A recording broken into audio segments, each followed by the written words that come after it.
Hello. कल्पना। Yes, आप कौन बोल रहे हैं? मैं शिवनाथ। क्या बात है? बात कुछ खास नहीं है। मैं कल तुम्हारे डैडी से मिला था। क्या मतलब तुम्हारे डैडी मुझसे मिले थे। कहाँ? सपने में। आजकल मैं सपने बड़े देखता हूँ। तुम देखती हो? अब कल सपने में तुम्हारे डैडी आ गए। घबराओ नहीं, घबराओ नहीं, मैंने उनसे कुछ नहीं कहा। मैं तो सपने में भी किसी से कुछ नहीं कहूंगा। लेकिन वो तुम्हारी बहुत शिकायत कर रहे थे। कह रहे थे इतने दिनों से कल्पना मिलने नहीं आई। तो मैंने कहा परेशान मत होइए, मैं कल्पना से कह दूंगा, वो आपसे जरूर मिलने आएगी। बल्कि मैंने तो कहा वो आज ही आएगी। जाओगी ना? तुम चाहते क्या हो? जल्दी कहो। भूल गए?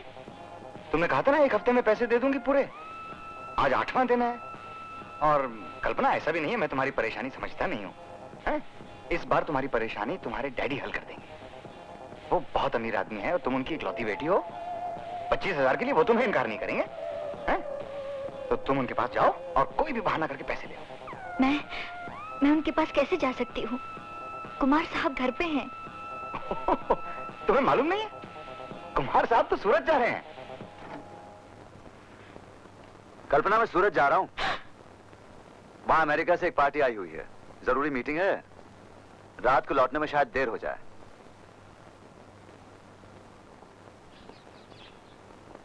Good morning sir. Good morning. ये लो। Yes sir.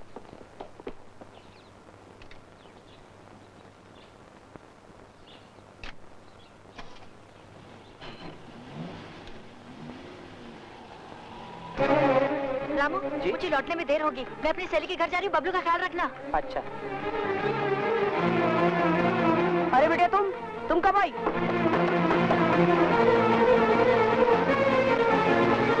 Daddy, daddy, daddy. अरे बेटी, क्या बात है, इतनी घबराई हुई क्यों? डैडी, मुझे 25,000 रुपए की सख्त जरूरत है। अभी इसी वक्त मैं लौटा दूंगी। अरे पगली, तुम मेरी बेटी हो, मैं तुम्हें कर्ज थोड़ी दूंगा। ये सब कुछ तुम्हारे तो है। 25,000 क्या, मैं तुम्हें 25 लाख दूंगा। लेकिन क्या मुझे ये नहीं बताओगे कि ऐसी कौन सी आफत आ पड़ी है? डैडी, वो बाहर गए हुए हैं और बैंक में रकम जमा करवाना बहुत जरूरी है। मुझे नहीं लगता कुमार को पैसों की जरूरत है। आपको मेरे पे विश्वास नहीं? कैसे विश्वास करूं? सच बताओ बेटी, क्यों तुम्हें इतने पैसों की जरूरत है? और देखो, पति पत्नी को एक दूसरे से छुपा के कोई बात नहीं करनी चाहिए। मैं आपका उपदेश सुनने नहीं आई हूँ। आप मेरी मदद करेंगे या नहीं? कल कुमार आया था, मेरी मदद करने आया था। कल वो पैसे देने आया था, आज तुम लेने आई हो। वो यहाँ आए थे?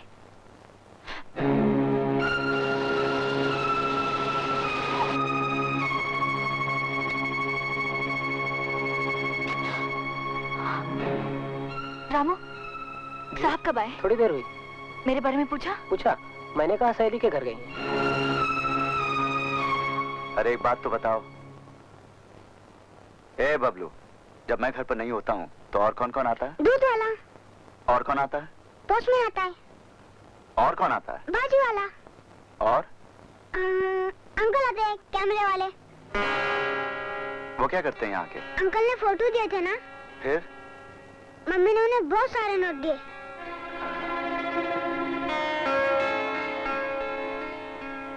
कितने नोट दिए थे? कितने? नहीं नहीं, बहुत दिए थे।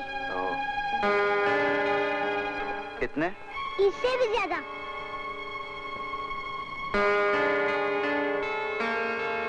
कितने? नहीं बाबा, इतने ढेर सारे।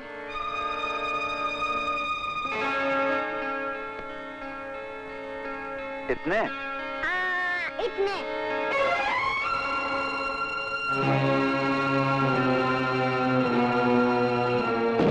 मम्मी ने उन्हें बहुत बार पैसे दिए थे ना? हाँ, देती रहती है।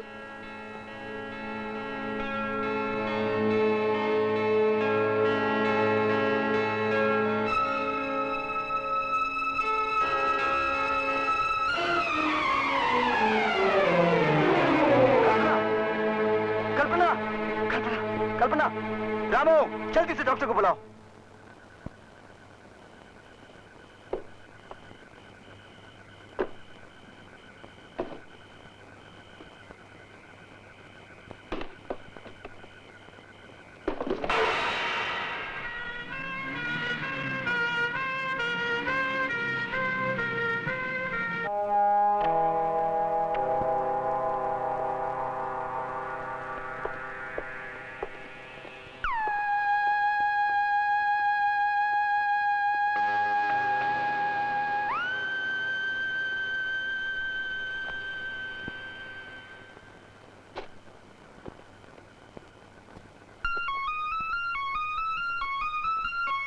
मिल गया नेगेटिव?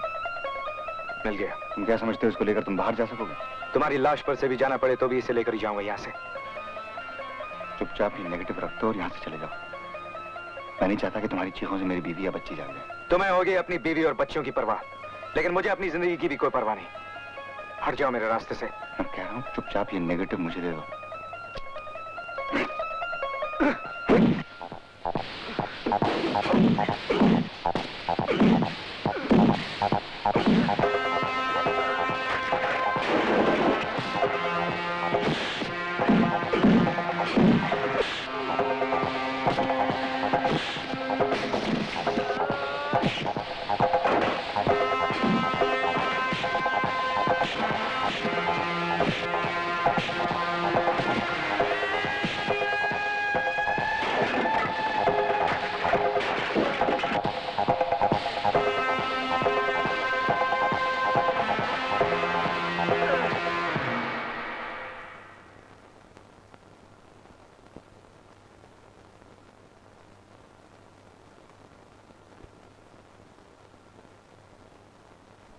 डॉक्टर साहब, बाहरी चोटों का तो मैंने इलाज कर दिया है।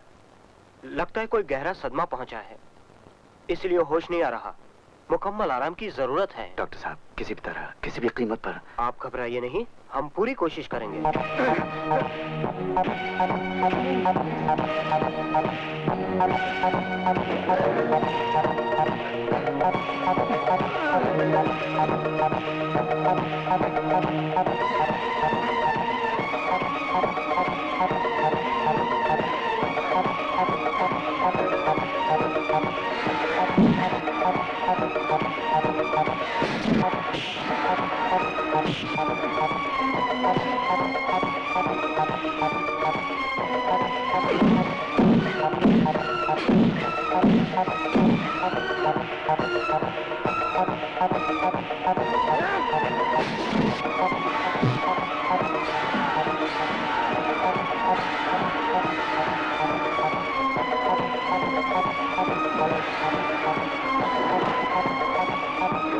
अगर तुम ये नेगेटिव ले भी गए तो क्या मेरी जबान बंद हो जाएगी? तुमने और कल्पना ने मिलकर जो नाटक किया है वो मैं कुमार को बता नहीं सकता। कल्पना इनकार कर सकती है कि उसने ये सब नहीं किया है। अब मैं समझी क्यों इन तस्वीरों के तुम्हें इतने पैसे मिलते हैं। शिव! रेवती, तुम बिजनेस के मामले मत बोलो। चले यहाँ से। चले यहाँ से। चुप करो। इस गंदी हरकत को तुम बिजनेस कहते हो? शर्म आनी चाहिए तुम्हें। तुम जानती नहीं हो रेवती, इसने और कल्पना ने मिलकर क्या गुल खिलाया है। मैं जानती हूँ, और मैं वो भी जानती हूँ जो तुम नहीं जानते। कल्पना से पढ़ाई के दौरान गलत लड़कियों की संगत में रहकर एक भूल हो गई, जिसे मैं कब की भूल चुकी थी।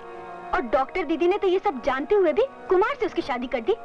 और एक तुम हो जो इंसान की गलतियों को माफ करने की बजाय उन्हें बेचकर घर में स्वर्ग लाना चाहते हो। तमीज से बात करो, मैं पति हूँ तुम्हारा। डूब मरना चाहिए उस औरत को जिसके तुम पति हो।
आशु,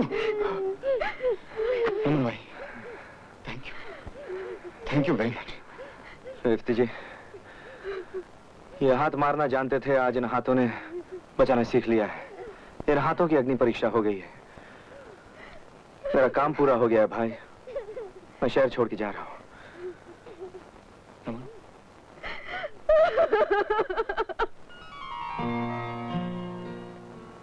नर्स, मेरे पति कहाँ हैं? वो कमरे के बाहर बैठे हैं, आप घबराइए नहीं। प्लीज उन्हें बुला दीजिए, मुझे उनसे कुछ जरूरी बातें करनी है। अरे आप आराम कीजिए, आपको आराम की जरूरत है। मेरे पास वक्त बहुत कम है। अरे, प्लीज मत बुला। अच्छा, मैं बुला देती हूँ। ए भगवान, मैं उन्हें सब कुछ बताकर माफी मांगना चाहती हूँ। मुझे चंद सांसों की मोहलत दे दे। आपकी बीवी की हालत बहुत बिगड़ गई है, आप उनके पास जाइए, मैं अभी डॉक्टर साहब को बुलाती हूँ। क्या हुआ कल्पना? अब कैसी हो तुम? यहाँ आइए, मेरे पास बैठिए। मैंने आपको धोखा दिया है। तुम्हें आराम की जरूरत है, बोलो मत। मुझे बोलने से मत रोकिए। अगर अब भी मैंने अपनी भूल स्वीकार नहीं की तो फिर शायद कभी नहीं कर पाऊंगी। ये तुम कैसी बातें कर रही हो कल्पना? मैं जानती हूँ, जब मैं सच बता दूंगी तो आपके दिल में मेरे लिए थोड़ी सी भी जगह नहीं रहेगी। आप मुझसे नफरत करने लगेंगे। लेकिन अब मुझे उसकी कोई परवाह नहीं। मेरे बाद बबलू के पिता भी आप हैं और माँ भी। बबलू का ख्याल रखना। तुम्हें ये सब कुछ कहने की जरूरत नहीं। तुम्हें कुछ नहीं हुआ, तुम बिल्कुल ठीक हो जाओगी। मरने से पहले मैं अपना पाप स्वीकार करना चाहती हूँ, जिसे छुपाकर मैंने आपकी जिंदगी में दुख भर दिए थे। शादी से पहले मैं गुमराह हो गई थी, यही ना? मुझे सब मालूम है कल्पना। हाँ। जब मैं पहली बार तुम्हें देखने आया था तब मैंने तुम्हारी और दीदी की सारी बातें सुन ली थी। हाँ, जब मुझे मालूम हुआ कि जिस लड़की से मैं शादी करने वाला हूँ वो एक बार गुमराह हो चुकी है तो एक पल सोच में ही पड़ गया। फिर ऐसा ख्याल आया कि तुम जैसी मासूम लड़की से अगर अनजाने में कोई भूल हुई भी हो तो क्या उसे भुलाया नहीं जा सकता? उस भूल को तुम दीदी के सामने मान चुकी थी और दीदी ने भी तुम्हें अपनाया था। और सच बात तो ये है कि मैं तुम्हें दिल से चाहने लगा था। शादी की पहली रात को ही मैंने अपनी सेक्रेटरी का नाम लेकर तुम्हें एक झूठी कहानी सुनाई थी ताकि तुम शर्मिंदगी महसूस ना करो और तुम अपना अतीत खुद मुझे बता सको। मगर तुम ऐसा ना कर सकी। शायद तुमने मुझे सच के काबिल ही नहीं समझा। अगर उस वक्त मैं तुमसे यह कहता कि मुझे तुम्हारे बारे में सब कुछ मालूम है तो जिंदगी भर के लिए मेरे और तुम्हारे बीच एक लकीर खिंच जाती। 5 साल तक तुमने मेरा हर पल इतने सुखों से भर दिया कल्पना, जो शायद बाद में मेरे नसीब में नहीं थे। अचानक तुम मुरझाने लगी। एक दिन पता चला कि तुम किसी से डरती हो, किसी को पैसे देती हो। उसी का पता लगाने के लिए मैंने बबलू से पूछताछ की। कल्पना, इतनी सी भूल जो हुए परसों बीत गए, उसकी सजा तुम मुझे आज देना चाहती हो। मुझे इस दुनिया में अकेला छोड़ कर जाना चाहती हो।